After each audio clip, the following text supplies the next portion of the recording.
जय हिंद विद्यार्थियों, क्या हाल चाल? सब बढ़िया चलते हैं आज की बेहतरीन सी क्लास की ओर। चूंकि पिछली क्लास में मैंने महत्वपूर्ण तरीके से आपको आपको बता दें रॉबर्ट क्लाइव के बारे में प्रमुख जानकारी देने का कार्य किया था, जो कि आपके एग्जाम के लिए तथा आपके जीवन के लिए अति महत्वपूर्ण होने का कार्य करता है। याद रखें, यदि आप 2023 के अंतिम में एक बेहतरीन सी जॉब पाना चाहते हैं तो सीधा जुड़ जाना है फ्यूचर एकेडमी XYZ से, क्योंकि यह एक ऐसा प्लेटफॉर्म है जो कि आपको बेस्ट कंटेंट, बेस्ट मटेरियल और बेस्ट टीम के साथ देने का कार्य करता है।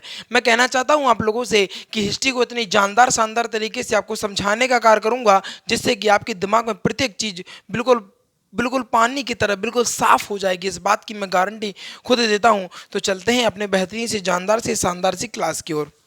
अच्छा, अगर हम बात करें, रॉबर्ट क्लाइव को हम पढ़ चुके थे। आगे हम बात कर लेते हैं वॉर लेस्ट को। इसका जो शासन ये जो रहा है वो 1767 से लेकर 1769 तक रहा, और इसके ही शासनकाल में प्रथम अग्ल मैसूर युद्ध हुआ। प्रथम अग्न मैसूर युद्ध हुआ और ये प्रमुख रूप से अंग्रेज और मैसूर के बीच में हुआ। और अंग्रेज की हम बात करें तो अंग्रेज की तरफ से बॉरलेस्ट तथा मैसूर की तरफ से हैदर अली लड़ने का कार्य कर रहे थे। अगर प्रत्येक बात को बेहतरीन ढंग से समझें हम, तो जो अंग्रेज थे, अंग्रेज की तरफ से बॉरलेस्ट लड़ रहा था, जबकि मैसूर की तरफ से हैदर अली लड़ रहे थे। तो आप खुद विचार कीजिए, अब यहाँ पर जो विजय होने वाली है वो कहीं ना कहीं आपको बता दें, इस युद्ध में जो विजय हुई वो मैसूर की हुई। और इस युद्ध, ये पहला युद्ध रहा हमारे हिसाब से, अभी तक अपन ने जब से पढ़ रहे हैं, कि इसमें अंग्रेज पराजित हो गए। इसमें अंग्रेज पराजित हो गए। इस युद्ध में अंग्रेजों की हार हुई और एक संधि हो गई जिसको बोलते हैं मद्रास की संधि। मैंने आपको बार बार कहता हूँ, हर बार कहता हूँ कि ये अंग्रेज बहुत दिमागदार व्यक्ति हुआ करते थे। ये बहुत बेहतरीन तरीके से सोच रहे थे कि अब देखो, अगर युद्ध हार गए हैं तो इनसे संधि कर लो, इनसे गठबंधन कर लो, जिससे चिंता ही खत्म हो जाए। बहुत बेहतरीन ढंग से वो आगे बढ़ने का भी प्रयास कर रहे थे। फिर उसके बाद आपको मैं बताना चाहूँगा, बॉरलेस्ट का शासनकाल समाप्त हुआ। प्रमुख रूप से बॉरलेस्ट के शासनकाल में प्रथम अग्ल मैसूर युद्ध हुआ है, जो कि एग्जाम में पूछ लिया जाता है और मैंने आपको बेहतरीन ढंग से बताने का प्रयास किया है। इस युद्ध में भी आपको बता दें, इस युद्ध में अंग्रेज तो पराजित हुए, लेकिन उन्होंने एक संधि कर ली। मैंने बोला था ना, अगर आप जीत नहीं पाएंगे तो फिर संधि कर लेंगे। एक संधि कर ली जिसको बोलते हैं मद्रास की संधि।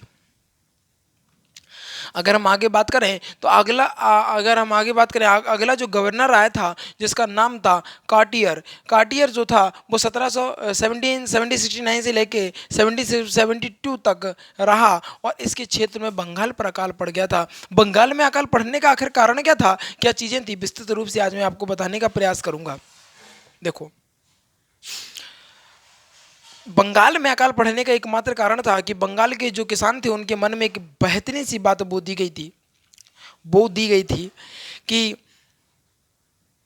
आप गेहूं की खेती की जगह गांजे की खेती करें। क्योंकि गांजे की जो खेती होती है, आपको मैं बताना चाहूँगा, आपसे जो गांजा होगा वो हम ले लेंगे, और गांजे में प्रॉफिट जो होता है कहीं ना कहीं बहुत अधिक होता है। लेकिन इन किसानों को, इन्हें बेवकूफ़ ही कहेंगे हम।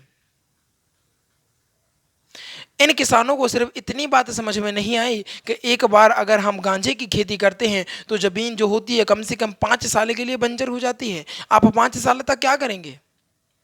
आप खुद विचार लगाइए कि अगर 5 साल तक जमीन में खेती ही नहीं होगी तो 1 साल फसल खाकर आप कितना कमा लेंगे भाई? 5 साल का गुजारा कर लेंगे क्या?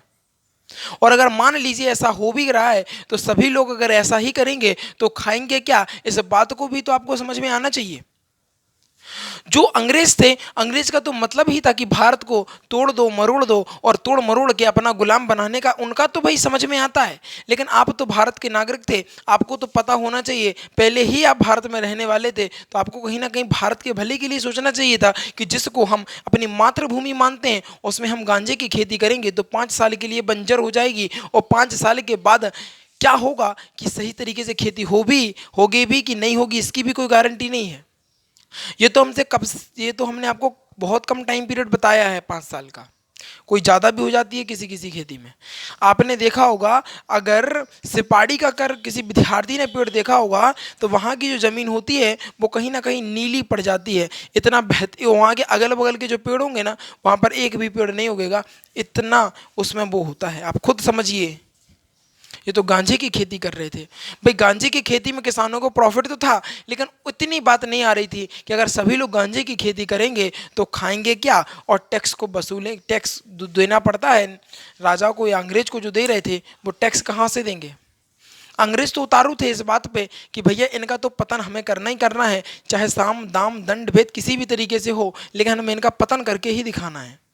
वो तो उतारू तब भी तो भाई दुश्मन थे, इनको तो समझ में आता है, लेकिन आप तो भारत के नागरिक थे, आपको तो समझ आना चाहिए कि अगर हम गांजे की खेती करते हैं तो ये जमीन जो होगी वो खराब हो जाएगी, बंजर हो जाने का कार्य करेगी।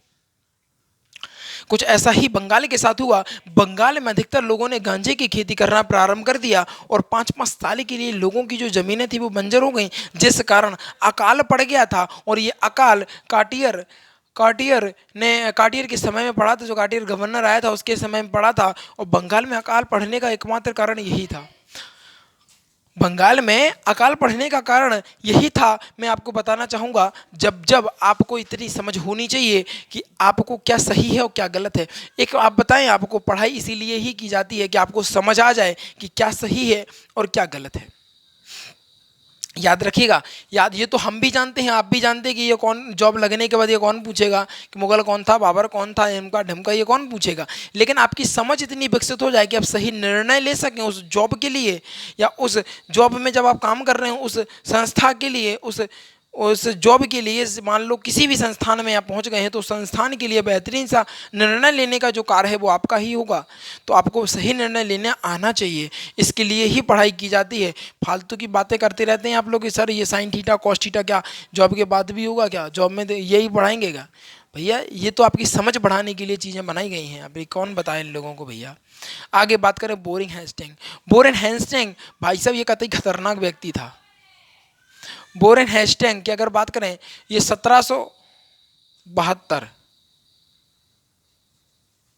1772 से 1785 यानी 1772 से लेके 1785 तक ये भारत में रहने का कार्य किया। ये भाई साहब इतना खतरनाक व्यक्ति था, ये दोगला व्यक्ति था, ये रिश्वत खाने वाला व्यक्ति था। इससे शायद ही है कि इससे पूरी डिपार्टमेंट में इससे बुरा कोई व्यक्ति होगा। यह सबसे भ्रष्ट व्यक्ति था। भ्रष्ट मतलब रिश्वत खाने वाले को ही भ्रष्ट बोलते हैं।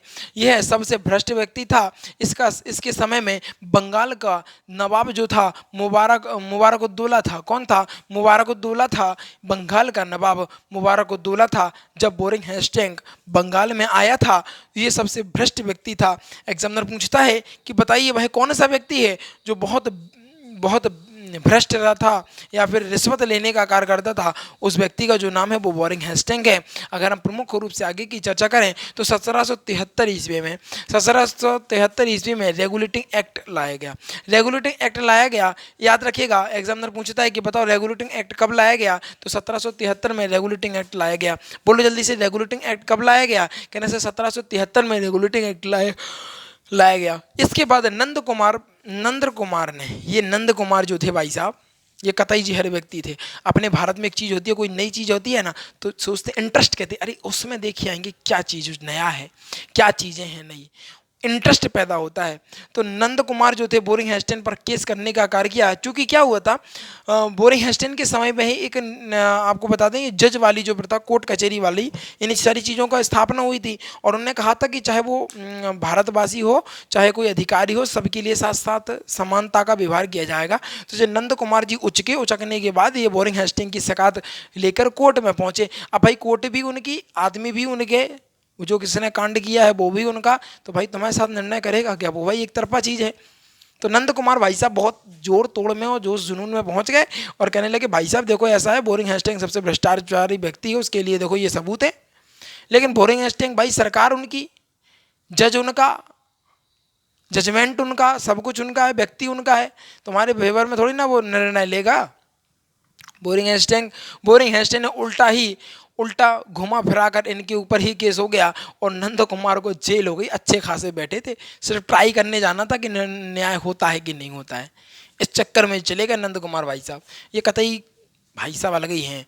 नंद कुमार बोरिंग हेस्टिंग पर केस करने के बाद बोरिंग हेस्टेन ने उल्टा इनके ऊपर केस कर दिया और ये जेल चले गए थे। भाई सब चीज़ें जब उनकी हैं, आपका कुछ है नहीं, तो काहे को अपने पैर पसार कर तुम सोच रहे हो कि नहीं हमें न्याय मिलेगा। अगर हम बात करें 1773 की, 1773 की बात करें, देखो विद्यार्थियों आज जो गला है ना, ये पढ़ाते पढ़ाते ये दुख रहा है, इधर से इधर तक ये पूरा पेन हो रहा है। 1773 ईस्वी के एक्ट के तहत गवर्नर पद को गवर्नर जनरल में परिवर्तित कर दिया गया। बहुत इंपॉर्टेंट क्वेश्चन आता है कि बताइए किस एक्ट के तहत, कौन से एक्ट के तहत गवर्नर पद को गवर्नर जनरल कर दिया गया। तो आपको पता होना चाहिए 1773 के एक्ट के तहत, 1773 के एक्ट के तहत गवर्नर पद को गवर्नर जनरल कर दिया गया था। गवर्नर जनरल कर दिया गया था, गवर्नर पद को क्या कर दिया गया था, कहना सर गवर्नर जनरल कर दिया गया था। अब एग्जामिनर पूछेगा, यहाँ से बहुत कंफ्यूजिंग वाले पॉइंट आते हैं, ये तीन जो कि मैंने आपको यहाँ पर लिखने का प्रयास किया है और लिखने का कार्य किया है। यहाँ पर देखिएगा ये लिखा है बंगाल का पहला गवर्नर। अगर वो पूछे बंगाल का पहला गवर्नर तो हम पढ़ चुके हैं, रॉबर्ट क्लाइव, ठीक है। अगर वो पूछे कि बताओ बंगाल का अंतिम गवर्नर, वो पूछे बंगाल का अंतिम गवर्नर, तो बंगाल का अंतिम गवर्नर कौन होगा, बोरिंग हेस्टिंग, क्योंकि इसके ही 1773 देख रहे हो, 1772 का 73 ही तो आता है, इसके शासनकाल में ही तो हुआ था। यानी 1773 के लेउटन एक्ट के तहत क्या कर दिया था, गवर्नर पद को गवर्नर जनरल। तो अंतिम जो होगा वो कहीं ना कहीं बोरिंग हेस्टिंग तो ही होगा। इसके बाद बंगाल का पहला गवर्नर जनरल भी जो होगा वो बोरिंग हेस्टिंग ही होगा, क्योंकि इसके शासनकाल में ही ये एक्ट आया था 1773 में, और इस एक्ट के तहत गवर्नर पद को हटाकर गवर्नर जनरल कर दिया गया था। तो गवर्नर पद का अंतिम प्रत्याशी कौन रहा, बोरिंग हेस्टिंग, और गवर्नर जनरल का पहला प्रत्याशी कौन रहा, बुरा बोरिंग हेस्टिंग। तो दोनों चीज़ें ये हैं, यहाँ से बहुत ज़्यादा क्वेश्चन आते हैं, इंपॉर्टेंट लिख लीजिएगा विद्यार्थियों और बढ़िया तरीके से पढ़ लीजिएगा। अगर हम बात करें बोरिंग हेस्टिंग ने बंगाल में द्वैध शासन को समाप्त कर दिया गया था। बोरिंग हेस्टिंग ने क्या किया था, द्वैध शासन को समाप्त कर दिया था। कह रहे यार जब पूरी पूरी रोटी मिल रही है तो तोकड़न में काहे जीवन बिताना है, पूरी की पूरी खाओ ना। बोरिंग हेस्टिंग ने बंगाल में द्वैध शासन को समाप्त कर दिया। बोरिंग हेस्टिंग ने भागवत गीता को इंग्लिश में प्रस्तावना लिखी। इसके अलावा अगर हम बात करेंगे चार्ल्स विलिकन्स की, तो बहुत ज़्यादा पूछा जाता है कि बताओ भगवत गीता को हिंदी में अनुवाद, भागवत गीता का हिंदी में अनुवाद किस व्यक्ति ने कराया था, तो उस व्यक्ति का नाम था चार्ल्स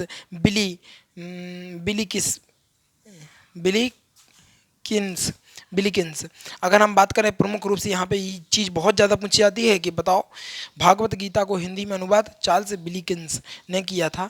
इसके बाद ये क्वेश्चन आता है विलियम जेम्स ने बंगाल में एशियाटिक सोसाइटी की स्थापना किसने की, ये वन लाइनर तौर पर आते हैं बहुत ज़्यादा, तो आपको पता होना चाहिए। एशियाटिक सोसाइटी की स्थापना विलियम जेम्स ने की थी। किसने की थी, विलियम जेम्स ने की थी। एशियाटिक सोसाइटी की स्थापना विलियम जेम्स ने, बोलो जल्दी, एशियाटिक सोसाइटी की स्थापना विलियम जेम्स ने करने का कार्य किया था।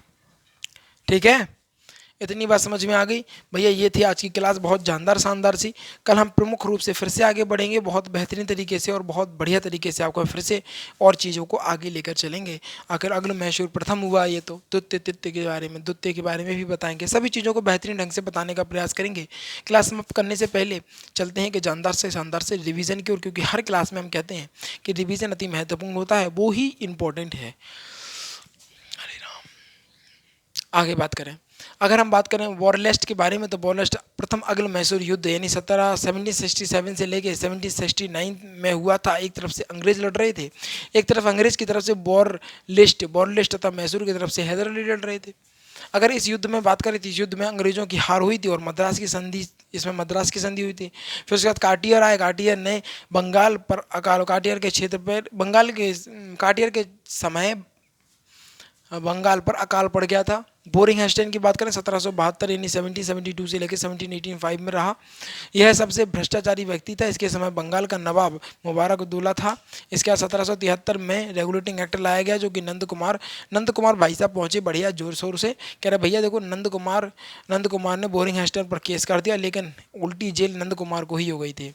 1773 ईस्वी की बात करें तो इस एक्ट के तहत गवर्नर पद को गवर्नर जनरल पद बना दिया गया। बंगाल का पहला गवर्नर रॉबर्ट क्लाइव है। बंगाल का अंतिम गवर्नर बोरिंग हेस्टिंग है। बंगाल का पहला गवर्नर जनरल बोरिंग हेस्टिंग, ठीक है। बोरिंग हेस्टिंग ने बंगाल में द्वैत शासन समाप्त कर दिया। बोरिंग हेस्टिंग ने ही भगवत गीता को इंग्लिश में प्रस्तावित किया। अगर हम बात करें चार्ल्स विल्कस की, तो भगवत गीता को हिंदी में अनुवाद कराने वाला भी व्यक्ति था। विलियम जोन्स ने बंगाल में एशियाटिक सोसाइटी की स्थापना की। ये थी आज की क्लास, जानदार शानदार सी। प्रयास था पूरा कि आपको बेहतरीन ढंग से आपके दिमाग में सारी चीज़ों को छपा दिया जाए, सारी चीज़ों को दिमाग में घुसेड़ दिया जाए। ये थी आज की चीज़ें, बहुत इंपॉर्टेंट थी। स्क्रीनशॉट ले लीजिएगा, नोट्स बनाते रहिएगा, रेगुलरिटी मेंटेन रखिएगा। सिलेक्शन से कोई रोक नहीं सकता, इस बात की गारंटी मैं खुद देता हूँ, ठीक है। तो जो विद्यार्थी नए हैं वो जल्दी से वीडियो को लाइक कर लेंगे, चैनल को सब्सक्राइब करेंगे और शेयर करके आएंगे अपने यार दोस्तों और चाहने वालों के साथ, क्योंकि आज की जो वीडियो थी कहीं ना कहीं बेहतरीन, गजब और लाजवाब होने का कार्य कर रही थी। नीचे शब्दों के साथ विदा लेना चाहूँगा। जीवन में आनंदित रहिएगा और आगे बढ़ते रहिएगा। Thanks for watching. जय हिंद, जय भारत।